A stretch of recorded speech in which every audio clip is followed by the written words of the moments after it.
The world is full of diverse, interesting and shockingly different human beings.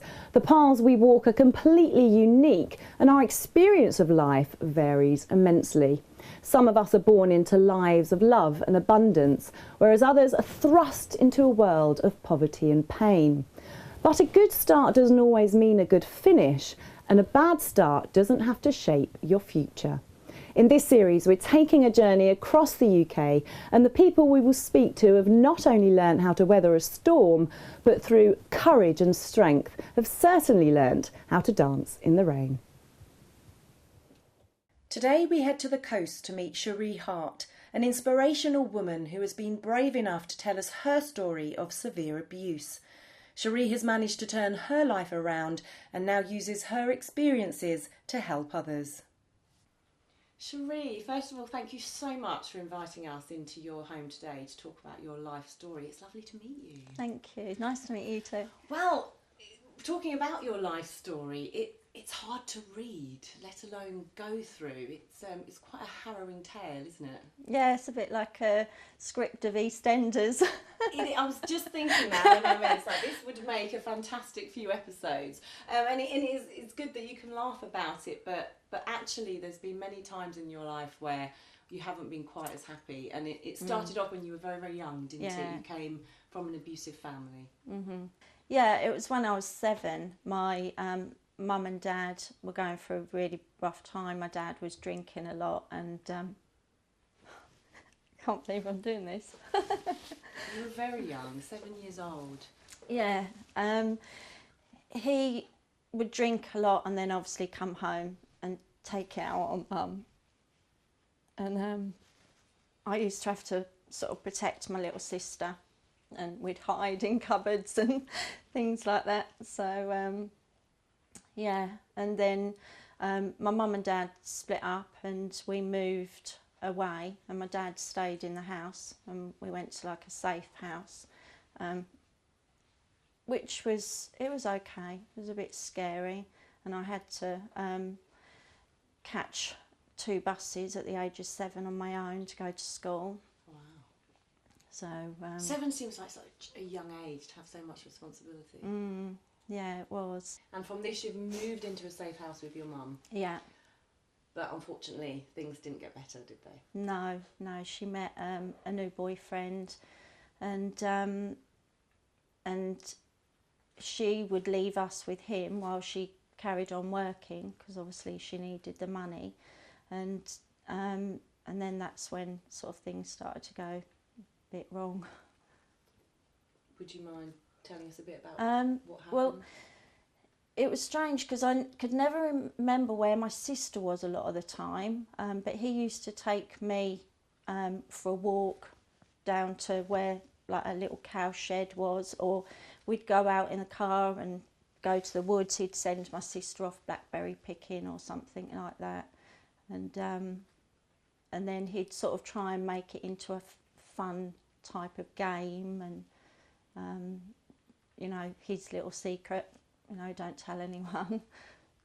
But yeah. Do you think your mother knew what was happening? No. No idea? No. You did muster up the courage to speak to your mum about this though at one point, didn't you? Yeah, I did, yeah. And that was the hardest thing I think I've been through in my life, because my mum and dad got together in the house and asked him to come along. And my dad, I saw him putting a Gurkha knife under the chair, and I just thought, oh, this is going to turn out really bad.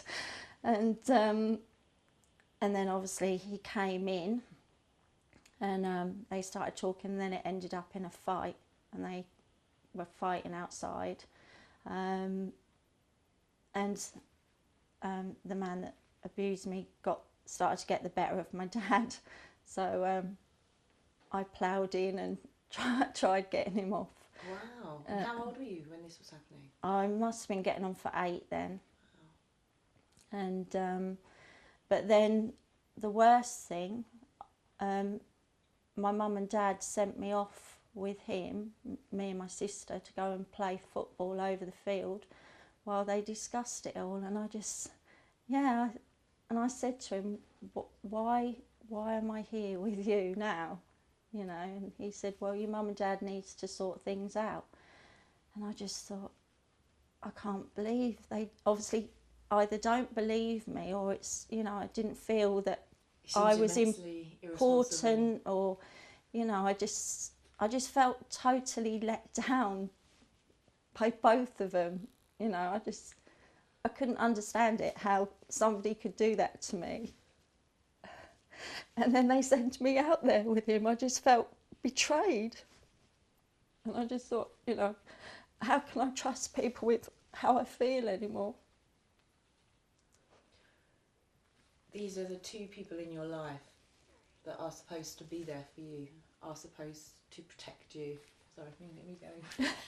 And I think the two very people that are supposed to protect you have put you back into danger. Yeah, and I just, you know, I thought they obviously don't believe me. But, you know, that was, for me, that was just the worst point in my life.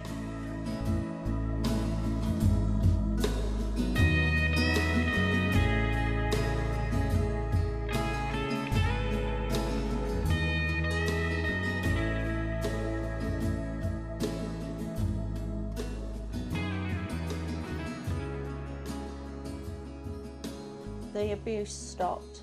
My mum did stop seeing him, and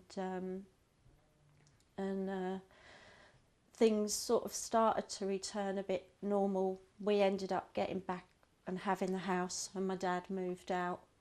But your mother was diagnosed, wasn't she, as a paranoid schizophrenia? Yeah, she didn't get diagnosed until I was in my teens, but we sort of thought things were normal. That's what family was, but obviously the things that were going on weren't normal at all. And she would sew little blue crosses in our clothes and in our bedding and things like that. There was times where I thought she was poisoning me, putting things in my food, tipping tobacco in my food, because I didn't like the smell of smoke when she was smoking. And so then I sort of stopped wanting her to prepare anything for me, so I'd make my own food and drinks. And I didn't like her at all. Which is really hard to say, but she was so horrible to me because it's hard for me because I see her in a different light now to what I did then. But she said that I reminded her of my dad. I had my dad's ways, my dad's looks, and you know that would upset her and bring back memories, I suppose. So I never felt that she really loved me. I always thought, you know, she loved my sister and she was the favourite one. Because I'd become quite a problem child, I was very angry at her. I would leave her horrible letters and messages. And I was just so angry, and I would just do really nasty things to her or get back at her. I think it was because of the life that she'd had growing up, because her dad was paranoid schizophrenic as well. So she'd had a terrible life. She also had been raped when she was 14 and sent away. So whether it was because she couldn't cope, because she'd been there, she knew what it felt like, she just wanted to forget it, and it would probably drag things up for her that she couldn't deal with. So that's what I feel now anyway. Whether it was or not, I don't know. And you were looking to the church for all the good that it provided, and then your mum turned it into something nasty. The one thing that you could rely on, Yeah. she took away from you. Yeah, I ended up getting in trouble at school, got into glue sniffing and drugs, and I started stealing, getting in trouble with the police. And how long did this last? Well, by the time I was 14, my mum couldn't cope with me anymore. And she said, you know, either you're going to go in a home or I'll end up killing you. I don't think she meant it literally, but, you know, she'd had enough. But thankfully, my nana said that she'd take me on, and I moved and went and lived with her, and it was just incredible. It was just so lovely. She, even though she was very old-fashioned and got very old-fashioned values, she would listen, and everything was just so normal. It was just lovely. I was there with my nan and my uncle because he still lived at home, so it was very calming, like very calming environment, and I did start doing really well at school, and things, you know, really did start to turn round for me. And you had a steady boyfriend? Yes. At this time? Yeah. So all of a sudden you were having a normal family childhood? Yeah, it was lovely. Yeah. But unfortunately it didn't stay. No. And this was when you lost your nan? Yeah. I found her laying on the floor, clutching the bed covers, and her neck was on the edge of the bed. And I just panicked. And then when my mum turned up, she accused me of killing her. Yeah. That must have been... I just thought, you know, because I did have a bad temper, but I would never have hurt her. I mean, me and my mum used to fight, but you know, never have done anything like that. She was just wonderful. It sounded like you loved her now very much.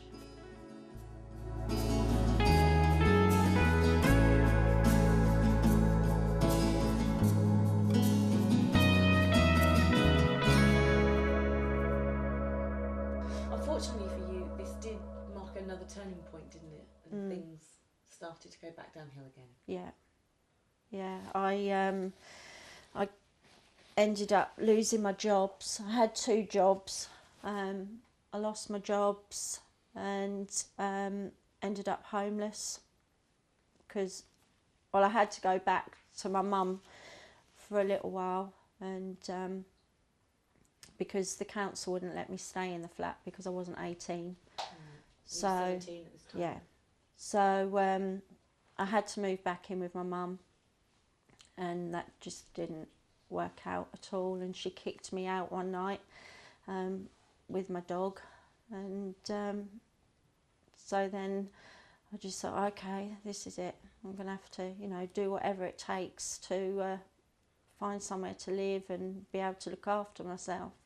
I ended up sofa hopping at quite a few people's houses, and then eventually some friends, well, they were friends of friends, said that I could stay at theirs, but it was a drugs house.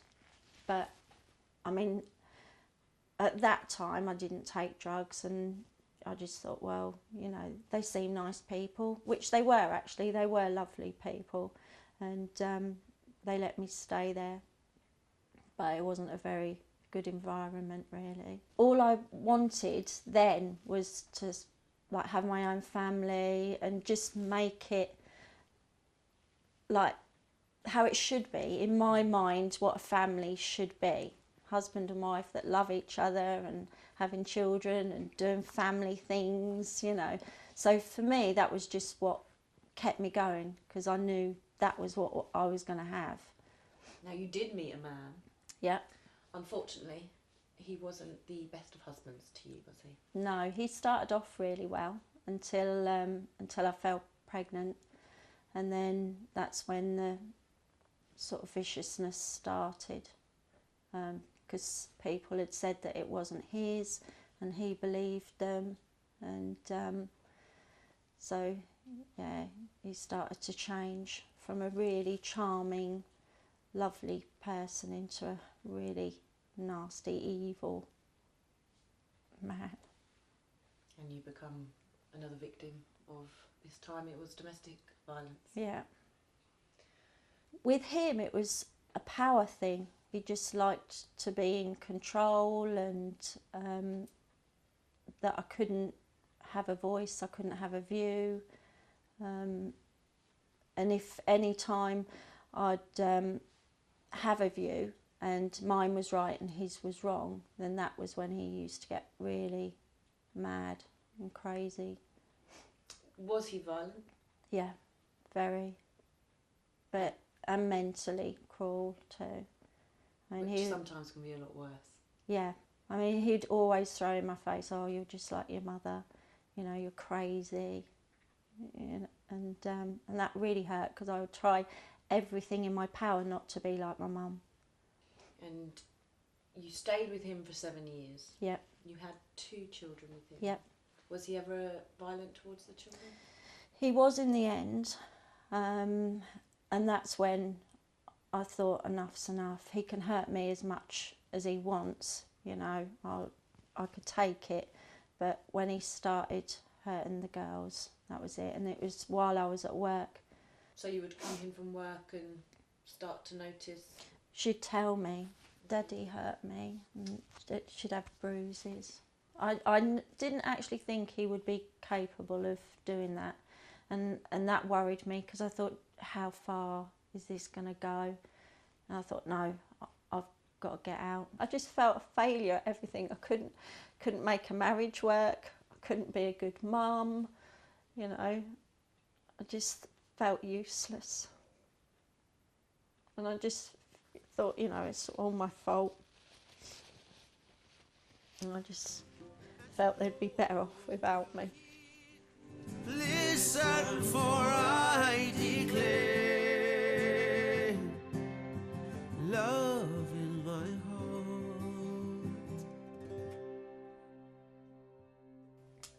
My dad and my brother found me and took me to the hospital. Had you drunk, taken pills? I took tablets, cough mixture. I had a big tub with just stuff. I'm a bit of a collector. I don't chuck anything out. So there was stuff in there from years, and I just took as much as I could. Anything. I didn't care. It is pure desperation, isn't it, at that point? Yeah. You just want the pain to end. Because of the breakdown I had life coaching, and it made me see everything in a completely different way. And I just wanted to say sorry to my mum for like all the things that I'd done to her, really, you know. And it made me look at all the things that she had done, like going without food, going without warm clothes to make sure we'd got clothes. And so I wrote her a lovely letter saying, you know, I was just an angry child. I was angry at, you know, life, you, Dad. And it was just lovely. She like hugged me and she said she understood totally. And I just thought, you know, we're going to start fresh now. But sadly, she died 10 days later. So that must have been very hard for you. It was, because I never got out everything that I wanted to tell her. No, there was so much I wanted. I'd got a whole life, you know, my girls she'd missed out on.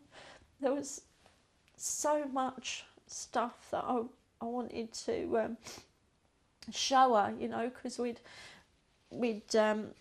bought a property in Bulgaria that I wanted to turn into a retreat, and I was going to call it Jenny's Place after my mum. And I knew that she'd be really proud. The last year has been amazing because me and Adrian got married, and I found my way back to the church. I'd been quite poorly because I'd lost my business, and I prayed that if God would help me, I would change my life around and do what I should have done all those years ago. and put things right. And 2 days later, the doorbell went and there was 2 missionaries standing there, and I just thought, okay, this is it, this is right. So I let them in, and everything they said just made sense. And I just thought, I feel as if I've come home. And so I said, when can I be baptised? Oh, wonderful. Yeah. And brought the church back into your life. Yeah, and it's been incredible. Literally instantly after being baptised, I had total peace. I had such love and calmness, and everything changed. I didn't feel like a bad person anymore, and I knew that I could turn my life around and use my life coaching to help people. It's really good because with the church that I'm with, we do classes, we have lessons, and my life skills and the things that I've been through really do help, because I'm helping them be more self-reliant, how to look after themselves, to realise that life isn't all rosy, but you have to be prepared.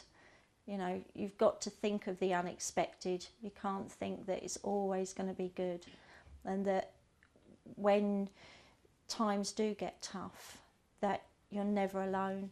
We do lots of good, lots of things, helping the homeless and things, which is how I feel I should have been doing. I should have been going and doing humanitarian things, and I want to become a preacher and do seminars and help other people that have been through things, to show that, you know, you can get through it, you can turn your life around, and you can be happy, because that was the one thing I always wanted.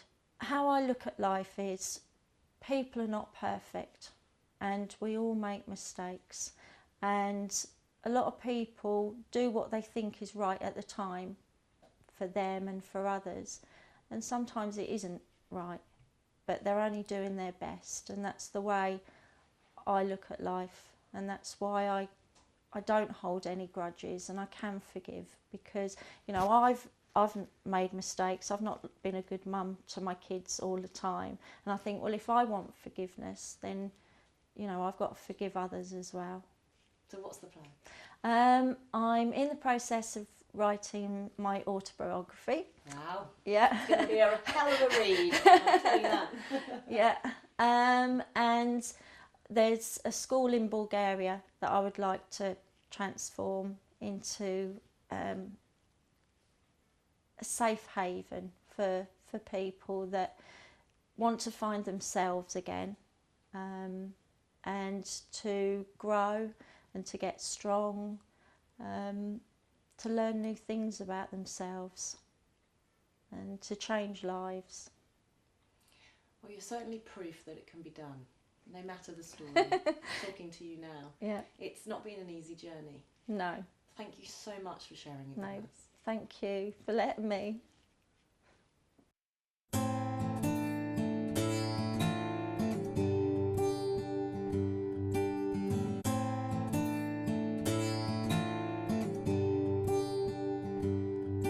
Sometimes life can be so cruel. You feel so small and out of touch. It can knock you down, can make you fall. You lose the peace you crave so much. Sometimes everything you hold can turn against or drift away. Everything around you cold, nothing left to do or say. Then suddenly something stirs inside. You may be a little scared to try, but then you give her wings